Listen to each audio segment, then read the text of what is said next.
Yeah, and unless you don't care. I mean, really. And that's an expectation. Sure. And so if you don't care, there's just as much confidence there. I don't care. Whatever. I'm not here to validate myself to anybody. Prove myself to who? To do what? Why? I don't need a trophy. I look good. And what are you going to do about it? There's a difference behind that, right? There's an understanding of oneself. And so you don't so you don't have to be challenged by the trophy. What it means to be a champ. What? How many more great Mike Tysons or Conor McGregors are we going to have? They're all great.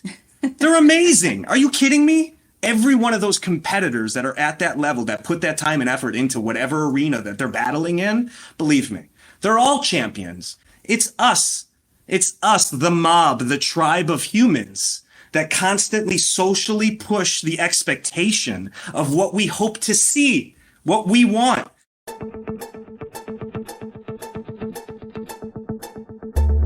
Is bodybuilding about selfies, steroids, magazines, and muscles? How do I become a successful pro bodybuilder or fitness competitor? Where do I even start if I'm new? And the biggest question of all, what are the judges looking for anyway? Even today with the internet, many people first discover bodybuilding by word of mouth. The lack of regulation has caused a boom of unqualified coaches, scattered info, biased advice, dangerous protocols, and posing trends that are a hot mess. After 20 years in the business, I have seen it all. Week after week, I'm going to talk about taboo topics that get swept under the rug, provide you tips and strategies to gain a competitive edge and stand out on stage in any division or federation. I'm going to answer all the burning industry questions without the bias. I have competed across 6 federations, earned pro status in 3, and judged in 2. I've coached posing and choreography for men and women in all federations and divisions. I know just how much competing means to you. I'm your host, Michele Welcome, and you are listening to the Everything Else in Bodybuilding podcast. Be sure to download your free guide, 5 Things Every Bodybuilder and Fitness Competitor Needs to Know Before Your Next Show at eeinbb.com. That's www.eeinbb.com.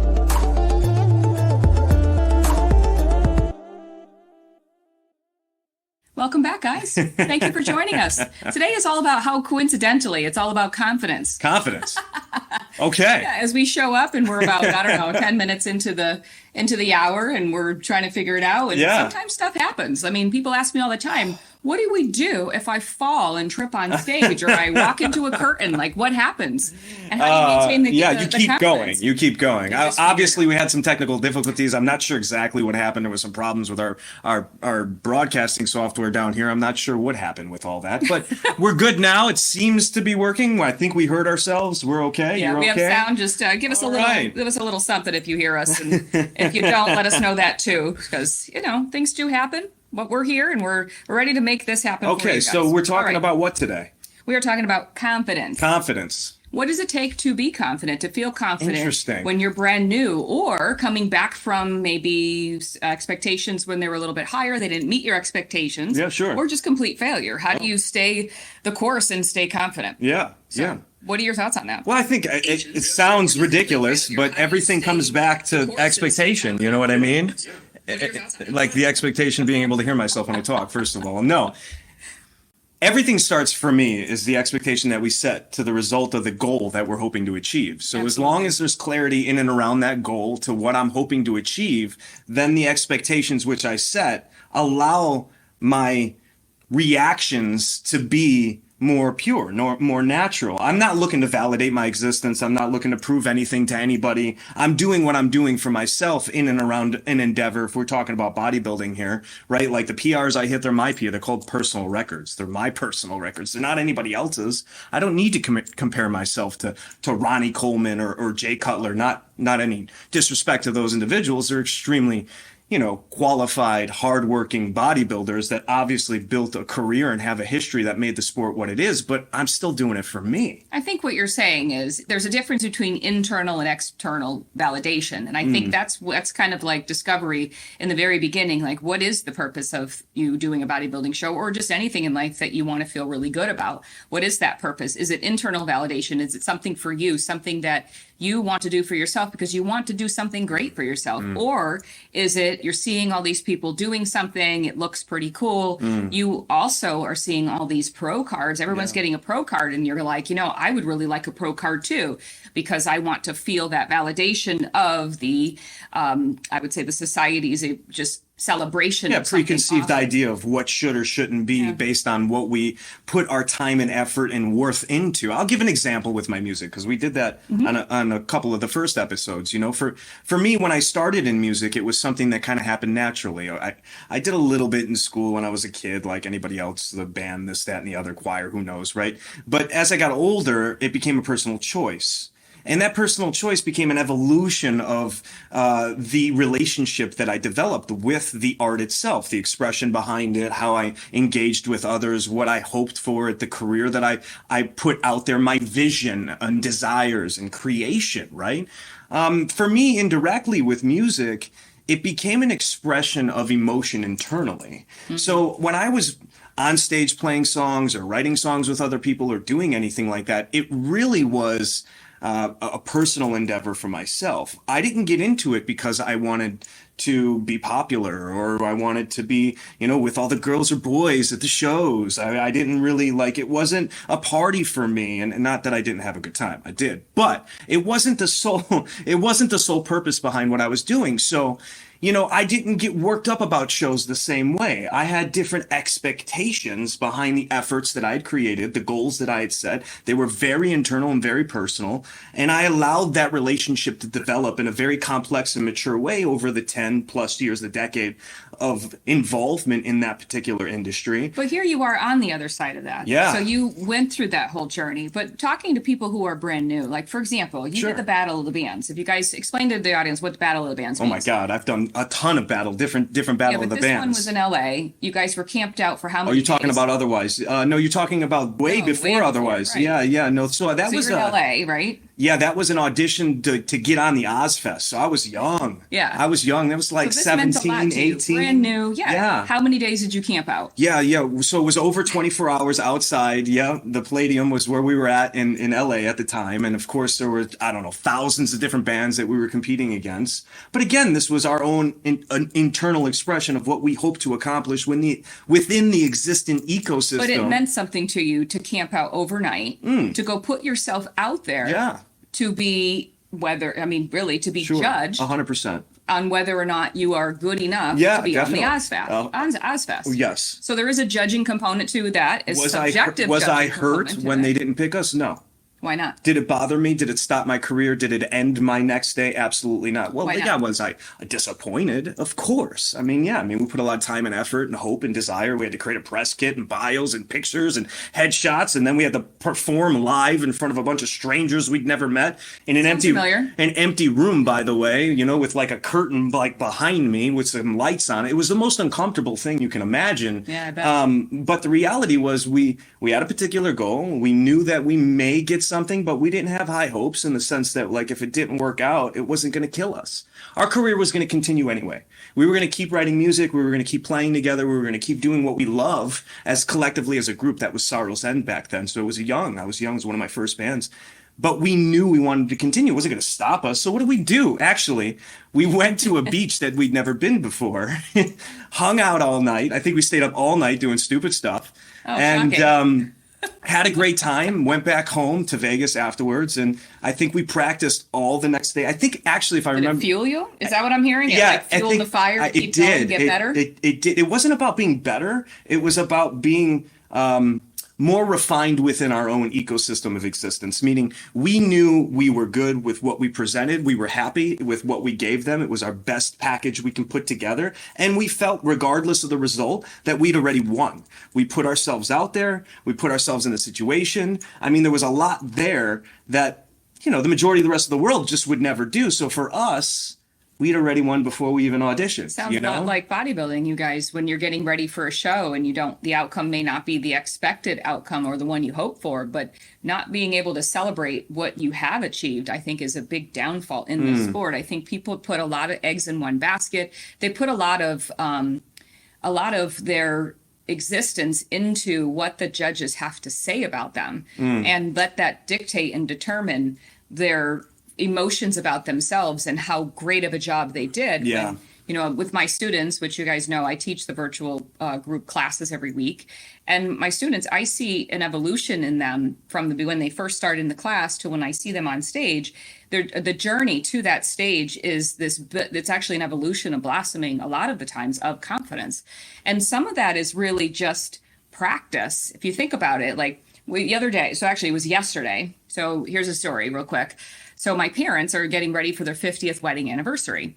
And Vassilios and I had the honor, I'm going to say the honor because Definitely. I think it's the coolest part of all of this. 100%. Is that we're doing, and we're not going to give the full details about it because with respect to my parents, but there's like an entrance that they're going to do at their event that's coming up. And it's a celebration of 50 years married, which is amazing in itself. Absolutely. And they're super cool people. They're still best friends. So it's beautiful, really, all around. Yeah. So we have that honor of being able to help them with what they're going to do for that entrance. And we were talking about this, how when my parents walked, so we did a practice run yesterday. And watching my parents come in, and there was a little bit of anticipation. I could see a little bit of some nerves. Yeah. It was just, you could see that there was this, like, a little bit of, I don't know, a little bit of angst. It was just that feeling. Yeah, it meant something to them. Yes, but it also, they didn't know what they were doing yet. Okay? No practice. There's no practice, but they had no run through. Yeah. They really didn't know how it was going to go, what they were about to do, didn't know anything. Yeah. Isn't that what creates that feeling of lack of confidence? Absolutely. Because what happened by the end? You saw them when they walked out. Yeah, absolutely. They were blossoming in a way that, and I think, again, it just comes down. They were laughing. They were having a good time. Yes. And I could feel, especially from my mother, I could feel almost a sense of relief. Yes. That it was like, okay, I got this. Definitely. And that was just from run through, preparation, knowing what to expect. Let's break it down a little bit. Exactly. Hold on, though. Okay. But it was one clear distinction, though. Yeah, what's that? It wasn't done live yet. Okay. So you guys who are practicing, you guys are practicing, like, there's a difference between practicing in your bedroom in front of a mirror versus like an actual run through, which I do have to say, I do all these things in the classes. So that's why I do think the confidence blossoms. But there's a difference between that and doing it actually live. But knowing and having that walkthrough, that consistent preparation, that's it. I think it's simple. I think it's the knowing. I think it comes down to the expectation 100%. of knowing. We knew the expectation of the result before it happened. Yes, we hoped we were going to win. And if we would have celebrated. You're talking about Battle of the Bands. We're back to the example the one we were talking about earlier. But the reality was we'd already had the expectation of losing. Like, Isn't that interesting? We went into it going, we know we're not the best yet. We were a young band. We know our music wasn't of caliber, but we felt competitive. We knew that, so there was... Can I challenge you for a second? Hang on a second. So there was clarity on the expectation, right? And so that expectation allowed us to not get overly emotional about the existence of what was actually happening. The liveness, the strangers, the event, the venue, the people, the pressure, any of that stuff didn't bother us because we were in control of the result before it was given. And that's clear, right? So what with her parents changed? It was simple. They knew what they were doing, so they felt more confident about the result 100%. because they have answers to the result as it's already happening.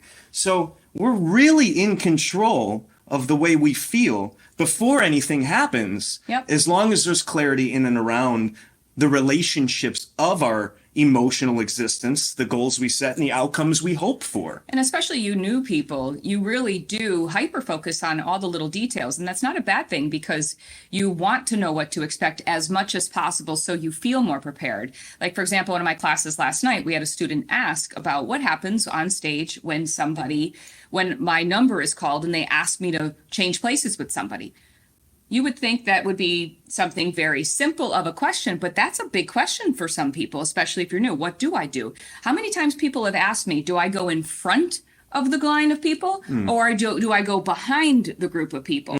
Even those little details people hyper focus on. And that's actually a pretty common question. The one, do you go in front? Do you go in the back? That type of thing. So people really do hyper focus on the little details, and that preparation, just as much as possible, makes you feel a little bit more, okay, I because you're in control of the result before it happens. Because ultimately the show is about you. Like, you're up there against different competitors, but it's you versus you. Yes, you're competing against the competition, others on stage. But if you go up there with the anticipation of the result being something other than you hope for, meaning you hope not to lose because you think person A, B, and C are better, well, then you're not going to wear that very confidently. You're going to show the angst. You're going to show the concern. You're going to show the, little bit of nervousness in and around what you should or should not be. You're hoping to impress. You're reaching out for outward validation in and around, did I do, did I not? And that's just not being prepared, not knowing, not having the right expectations set within yourself to begin with, what you hope the outcome to be. And then setting up the expectations for the outcome based on, remember, you're setting up these expectations based on that particular arrangement, the arrangement of oneself in the relationship that you formulated with the outcome of the result, so that hopefully whenever set event, whatever that is for you, in this case bodybuilding, as she's saying, finishes, or you go through the motion of the event itself, you're satisfied with the outcome of effort that you put towards something. And that can get easily lost when you got peer pressure from friends and family, and you hope to be, first place at your first show, and maybe that's not so realistic because you just need more time, and you just haven't admitted that to yourself because maybe your friends are chatting in your ear about you looking a certain way or dressing a certain way or not walking good enough or any of this other garbage that's just filling our head with these preconceived notions. That's setting us up for failure when really you're in control of the result before it happens, which means it's not up to the judges. It's not up to the other competitors. It's up to you and the way you present yourself, all based on the fundamental foundation of which you've already formed.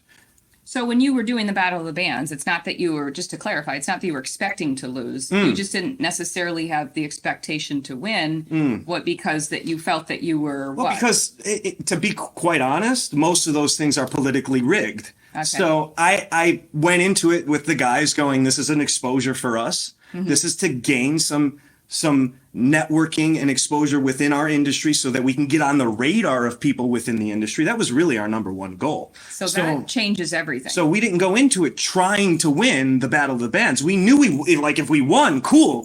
Yes, it's only going to elevate our career and it's an amazing opportunity. But at the end of the day, we're not stopping. So we utilize the event as a networking opportunity and as a practicing opportunity for within ourselves to see how we act under pressure, to see how we formulate our music within pressure. And then who can we meet? What can we do? How can we, make this a little bit more entertaining and involved for what we're doing regardless? So there may be other intentions for you. Maybe it's not. Maybe you want to go into competing and see, celebrate what it is that you've created with your physique. And maybe you want to know what else you can do to improve. Maybe you do want to win, and then you want to know how can I get better by getting that judge and feedback. But maybe your goal is, maybe you want to do something in the industry, and maybe you want to leverage the opportunity. It doesn't really matter all that much. I mean, of course, winning certainly helps anything, right? But you just doing the show, and then your fans and your audience and the people following you seeing and being inspired by your journey, sometimes that, even just that alone, could help you with moving on into what's the trophy going to do? What's the record deal going to do for me? It's going to give me some money, give me a little bit more opportunity. It's going to allow me to continue to do the thing I love. Play music, be on stage, be in front of people, perform, that whole concept of live performance, which is what I've spent a good chunk of my life doing. So, that's it. That's not the moment. That's the rest of my life. It's obviously the journey to that moment and the journey after the fact too. So it's, really setting the right expectation. All about internal or external. And having that position what's the reason you're doing these shows? Yeah, having that position of clarity around your reasons, I think is so important. And then the confidence will really be determined by your own reality, the reality that you just created. If your reality is based on whether or not you get a first place trophy, that's not creating a confident aura around you.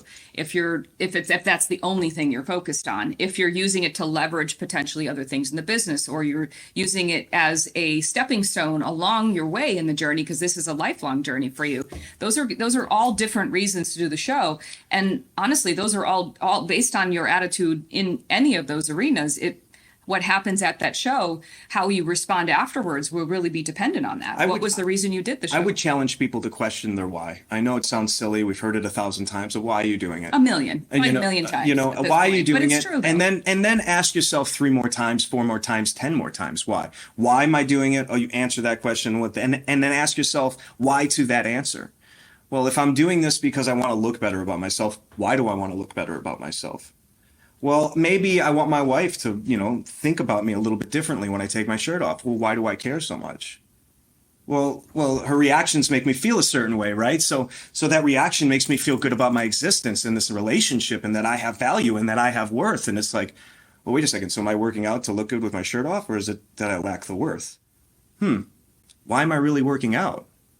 And we don't go that deep. We don't go that deep in everything that we do in life. So how can we truly be confident around what it is that we're doing when we don't have clarity around the why we're doing it, right? In my opinion, I have to have a good base and foundation of the fundamentals emotionally so that I can have the expectations set of the result before I even go into the endeavor. I think it creates a peace. If you've gone that deep and you feel and you really know and feel full exposure of what about yourself, I think there's a piece to it where there's not so much pressure to the whole scenario. Yeah, because, well, why else are we doing it but for our own validation of our own existence? Well, because if I'm brain dead and in a hospital and I'm machines, then I'm a vegetable. Technically, legally, I'm not even alive, even though I'm breathing. My organs are working. It's the brain that formulates it. What's the brain do? It thinks. The brain thinks. So, wait, so I'm in control of every result before it happens emotionally? Yeah, to some degree, right? There is the subconscious and behavioral relationship that we have socially, right? Well, there is this saying that culturally, 17 seconds, whatever you focus on for 17 seconds becomes your existence. So it is that focus, and your choice of whatever you want to think about can certainly change based on what you're thinking about in that moment, how you feel, rather. My biggest secret for everything that I've ever done in life is that I didn't do it for anybody but myself. I've done it for people that I love. I've helped others, and I've put a lot of time and effort into a lot of different endeavors in my life for other people, but that also included myself, and it also included a lot of clarity as to why I was doing it for that person. So if I open the door for a stranger walking into a random store, I'm not looking for the thank you. I did it for myself. But I did something for somebody else. So again, the expectation. So does that help you build confidence? It helps me understand that I'm already existing in the place that I want to be because I put myself here. So that in itself just makes you more confident in your existence. I would think so. Yeah. Why else would you be insecure except for the lack of knowing as to why you're doing something? And I think that is the reason in the very beginning when people first get into bodybuilding and do the shows, that lack of knowing, even just having that one show over with, not in a bad way, but like having gone through the process in itself creates a confidence. So there is so much that is to be said for practice. Definitely. Yeah. Yeah, and I mean, we practiced, and I practiced when I was fully involved in any of the projects I was in, 7 days a week if I could, and as long as I can. Well, how long is practice? Is until we get tired, until we can't anymore. And that just knowing I know my parts. It doesn't matter. I can do them blindfolded. I don't have to look at my hand on my guitar for every song. I know my positions. I know my notes. I know what kind of picking pattern I need to use that's more appropriate for that one section for a live versus a studio recording. And those little nuances and details come from practicing. Come from putting that time and that effort. And doesn't that change your whole performance? Like if I don't even need to look at my guitar. I don't even look at my hands. And I know these songs like the back of my hand. Sure. Now you're getting up on stage, and don't you think your persona or your energy or whatever it is that you are on stage, don't you think it's going to exude something different than, shoot, I'm still figuring out where's my hand got to go. There's going to be a change. That same thing with performing on stage. Yeah. If you're still trying to figure out your mandatories on stage, that's going to be written all over your face. 100%. Yeah. But that's something you can absolutely control. But it just takes time. But it's something that you can absolutely do. Yeah. And somebody asked me in one of my classes, another class, how much practice do I really need for posing? Yeah, that's independent. That was a really good question. That's independent, right? I mean, you can practice every day for the rest of your life if you want. You do. You're constantly changing things. You're the pro teaching people, and she's fluid and smooth, and her transitions are great, and the way she poses is fucking on point, and it's hot, and it's sexy, and it's fun, and it's. But she's keep them around. But she's still questioning. She's still challenging herself. Can I do something a little more? What if I do this versus this? What if it's a little bit of this? You know what I'm saying, right? Like it's that was pretty good. Did you see that chest bump? It's a constant evolution of herself. Does she need to practice today? No. Do I need to pick up a guitar and play every song that I've already learned? No, I don't. Do I want to? I disagree. Do I want to think- refine it and put my time in? I do, though, and that makes me more confident because, well, I'm refined. It's a well-refined machine. It's not rusty. It's not, like you don't have to question it. You've already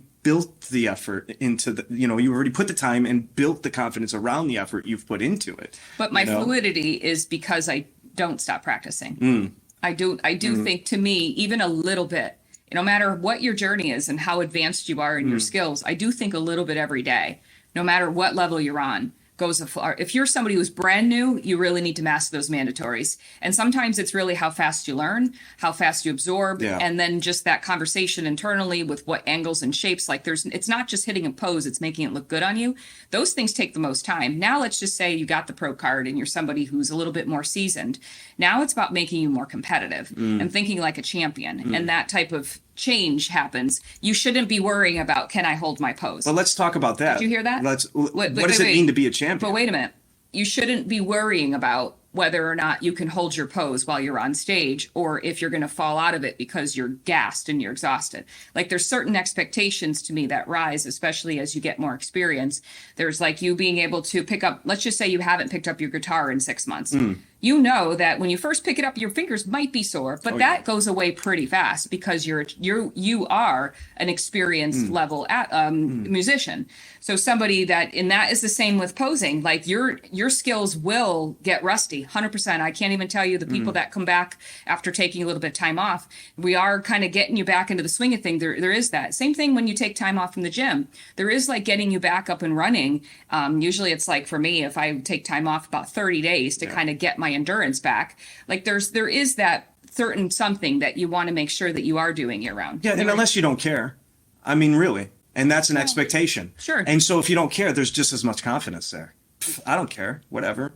I'm not here to validate myself to anybody. Prove myself to who? To do what? Why? I don't need a trophy. I look good. And what are you going to do about it? There's a difference behind that, right?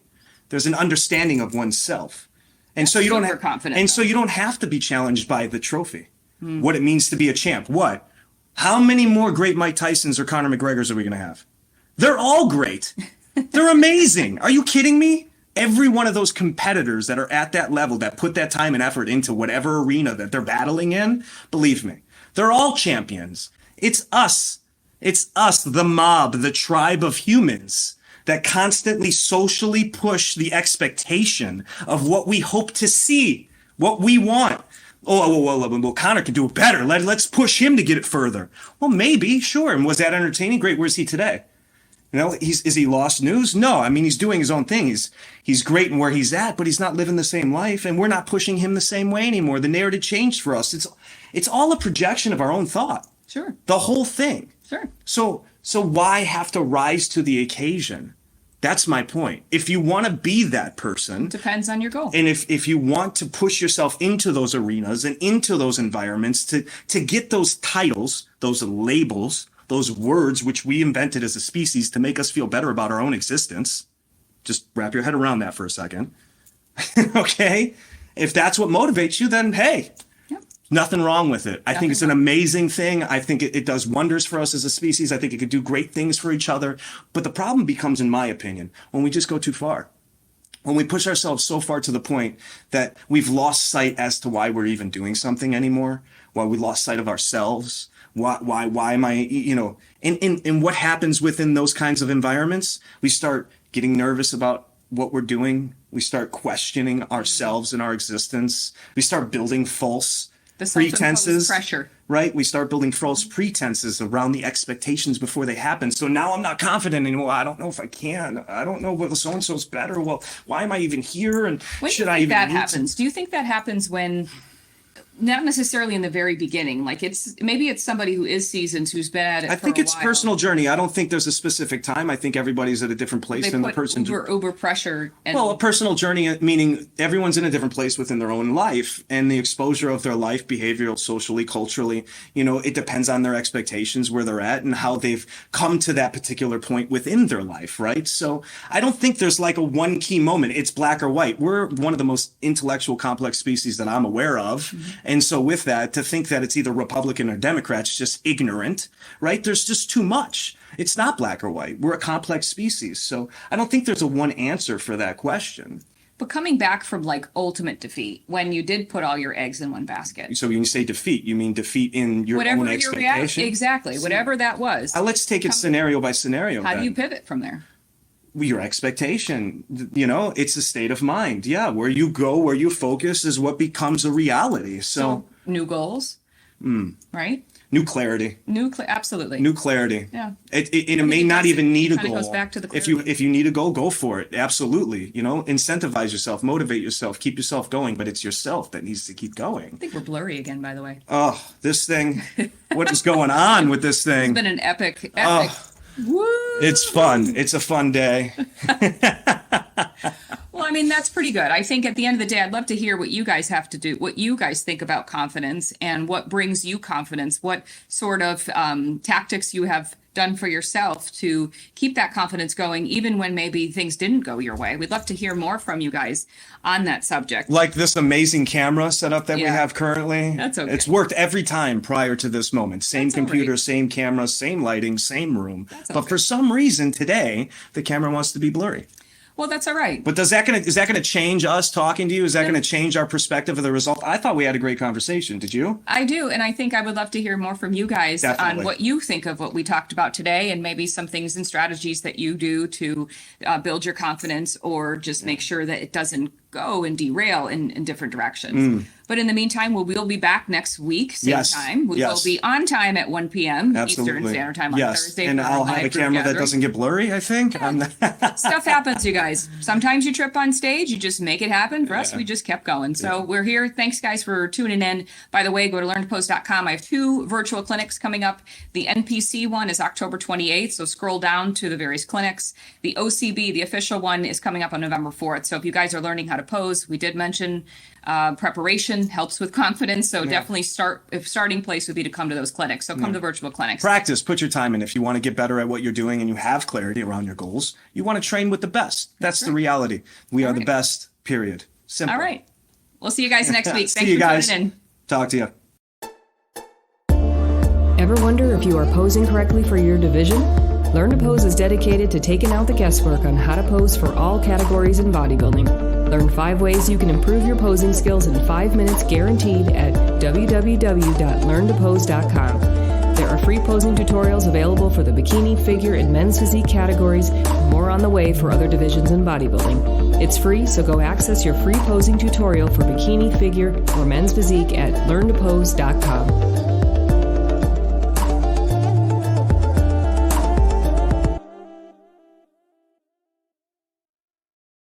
Michelle's a longtime pro competitor and judge across many federations, and she's helped me with my posing so much, building confidence on stage, and I got so many great comments and feedback from the judges after I started working with Michelle. There's no one better, and there's no one that's going to help you get your posing in a better place than Michelle will. Hi, my name is Dawn Graves, and I've been a bikini competitor for coming up on 13 years. I started working with Michelle on the recommendation of my friend Suzanne, because I saw how quickly she was able to transform Suzanne's posing, and I really need to up my posing game. And as always, I'm looking to get my pro card, even though I'm in my 50s, and Michelle never makes me feel embarrassed or uncomfortable, and I keep coming back, and I love working with her.